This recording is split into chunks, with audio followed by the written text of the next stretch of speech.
किसान साथियों, आज की वीडियो में हम बात करेंगे एनपीके के बारे में कि जो हम अपने फसलों में नाइट्रोजन, फास्फोरस, पोटेशियम, मुख्य पोषक तत्वों की पूर्ति करने के लिए जो खाद उर्वरक डालते हैं, जैसे कि डीएपी हो गया, यूरिया हो गया, एमओपी हो गया, तो इन खादों की मात्रा जब हम अपने खेतों में डालते हैं, क्या वो हम सही मात्रा अपने खेतों में डाल रहे हैं, या जो खाद हम डाल रहे हैं वो हमारी फसल को पूरा लग रहा है कि नहीं लग रहा है, या हमारी खेत की मिट्टी में वो फिक्स हो रहा है, कितना हमारी खेत की मिट्टी को नुकसान पहुंचा रहा है। तो इस पर हम डिटेल चर्चा आज की वीडियो में करने वाले हैं। तो आप वीडियो में अंत तक बने रहें, वीडियो को पूरा देखें और चैनल पर नए हो और अभी तक चैनल को सब्सक्राइब ना किया हो तो चैनल को सब्सक्राइब भी कर लें, घंटी वाले आइकन को दबाएं, जिससे कि आने वाले वीडियो का नोटिफिकेशन आपको मिले और आप उसका लाभ ले सकें। मैं हूं निखिल रजक, स्वागत करता हूं आपका आपके पसंदीदा यूट्यूब चैनल खेत किसान गाँव में। तो किसान साथियों, किसी भी फसल का अच्छा उत्पादन यदि हमें लेना होता है तो हम अपने खेतों में बेसल खाद के तौर पर सबसे ज़्यादा मात्रा में जो प्रयोग करते हैं उसे डीएपी कहते हैं। सभी किसान भाई डीएपी का जो प्रयोग है वो बहुत ज़्यादा मात्रा में अपने खेतों में प्रयोग करते हैं। और डीएपी में जो फास्फोरस होता है वो प्लांट्स के वृद्धि विकास के लिए सहायक होता है, अधिक कल्लों के लिए सहायक होता है। और फास्फोरस का जो काम होता है वो तना बनाने के लिए होता है, तने को मोटा करता है, ट्रिलिंग लाने का काम करता है। तो फास्फोरस बहुत ज़्यादा ज़रूरी होता है किसी भी फसल से अच्छा उत्पादन लेने के लिए। लेकिन हम जो डीएपी की मात्रा अपने खेतों में डालते हैं वो क्या सही है कि डीएपी की जो डोज हम अपने खेतों में देते हैं, कई किसान भाई 1 एकड़ में 50 से 80 केजी तक डीएपी का प्रयोग करते हैं। तो जो डीएपी हम अपने खेतों में इसकी 30 से 50% मात्रा ही फसलों को लगती है। जो फास्फोरस होता है वो प्लांट्स ले पाते हैं, क्योंकि फास्फोरस एक ऐसा तत्व है जो जहां पर पड़ा रहता है वो वहीं पर रहता है, वो मूविंग नहीं करता है और फिक्स हो जाता है।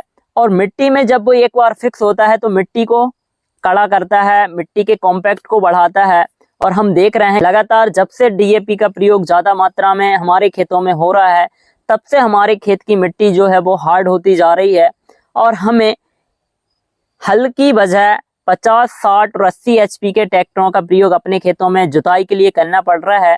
और यदि हम बात करें यदि मिट्टी मुलायम करने की, भुरभुरी करने की, तो किसान साथियों हम रोटर बेटर जैसी मशीन से भी अपनी खेत की मिट्टी को बारीक नहीं करा पा रहे हैं। तो यदि हम सोच सकते हैं कि हमारी खेत की मिट्टी में कितना फास्फोरस बढ़ गया है, जिससे कि आज यह समस्या हमारे खेतों में बढ़ रही है। तो जब खेत की मिट्टी कॉम्पैक्ट होती है तो प्लांट्स की जो रूट्स रहती हैं, पौधे की जो जड़ें होती हैं, वो अच्छे से वृद्धि विकास नहीं कर पाती, वापसा सही से नहीं बनता और कहीं ना कहीं फिर पौधे में वृद्धि विकास जो अवरोधित होता है, कम विकास होता है और वहां पर उपज भी बहुत ज़्यादा कम होती है।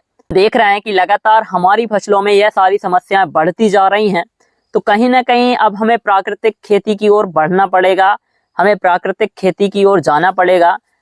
तो किसान साथियों, हम अपने खेतों में जो डीएपी की मात्रा यूज करते हैं उसको हमें कम यूज करना है और इसके एवरेज में हमें प्राकृतिक खेती के जो फार्मूले हैं, जैसे कि टीसीबीटी कृषि तकनीक में सजीव जल का जो फार्मूला है, यह सभी तरह के पोषक तत्वों की पूर्ति करता है।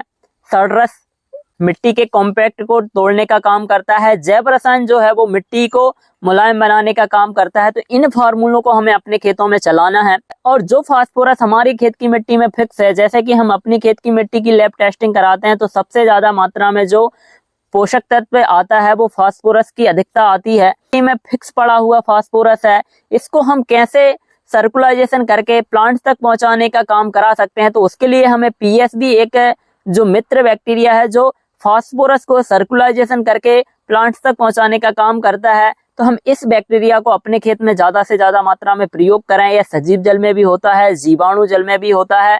तो आप इन फार्मूलों का प्रयोग करेंगे तो आपकी खेत की मिट्टी में पड़े हुए फास्फोरस प्लांट्स को मिलेगा और पौधा अच्छे से सर्वाइव कर पाएगा। कम खाद उर्वरक में भी हम अच्छा उत्पादन इन फार्मूलों का प्रयोग करके अपने खेतों से ले सकते हैं और हम धीरे धीरे प्राकृतिक खेती की ओर जा सकते हैं। और इन रासायनिक खाद उर्वरकों की जो मात्रा है उसको कम करते हुए हम यदि खेती करेंगे तो निश्चित ही हम एक दिन उस सफल परिणाम को पा सकते हैं।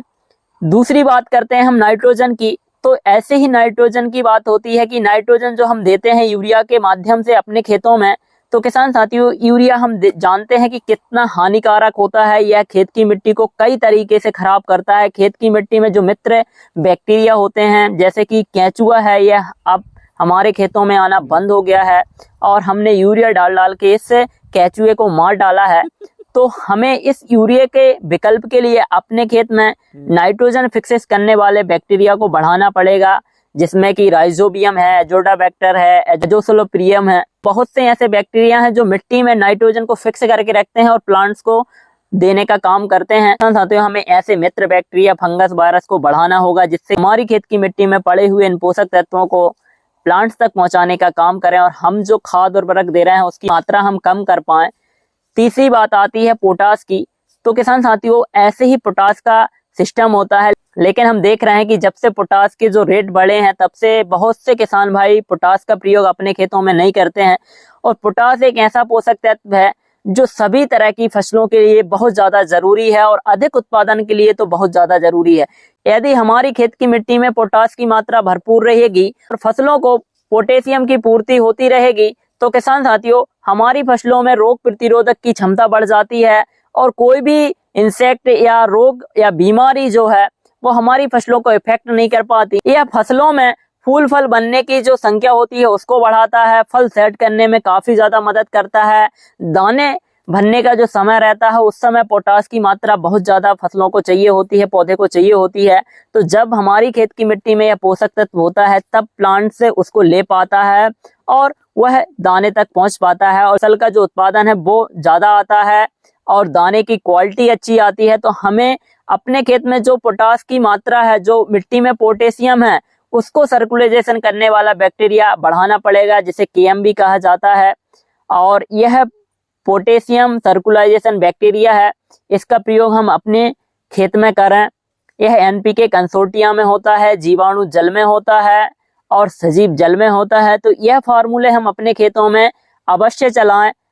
और किसान साथियों, हर फसल में यदि हम 2 से 3 बार यह फार्मूले देते हैं तो निश्चित ही हमारी फसल में जो खाद उर्वरक की मात्रा है वो कम होती है और लगातार वो मात्रा कम होती जाती है और हमारी फसल का जो प्रोडक्शन है वो भी अच्छा आता है, बढ़ता है और खेत की मिट्टी की जो संरचना है वो ठीक होती है। मित्र बैक्टीरिया, वायरस की जो कॉलोनी है वो बढ़ती जाती है और हमें अपने खेत में यह सारे परिणाम दिखने को मिलते हैं। एक फसल में सारे फार्मूले अपने खेत में चलाते हैं तो बहुत ज्यादा अच्छे परिणाम हमें अपने खेतों से देखने को मिलते हैं।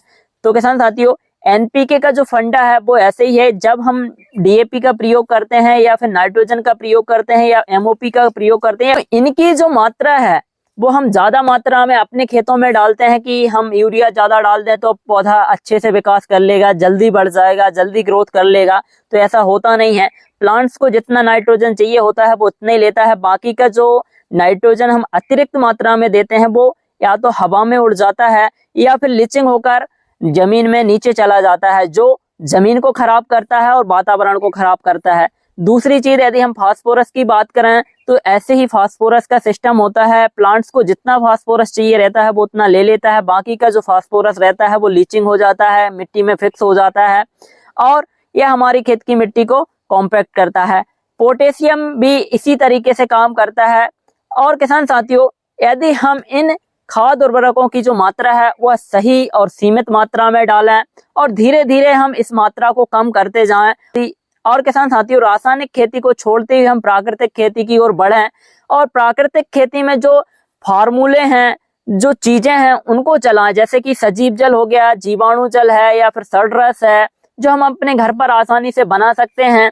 तो हम इन खाद उर्वरकों का प्रयोग ना करते हुए जैविक के जो फार्मूले हैं उनका प्रयोग करें, ज्यादा से ज्यादा मात्रा में करें।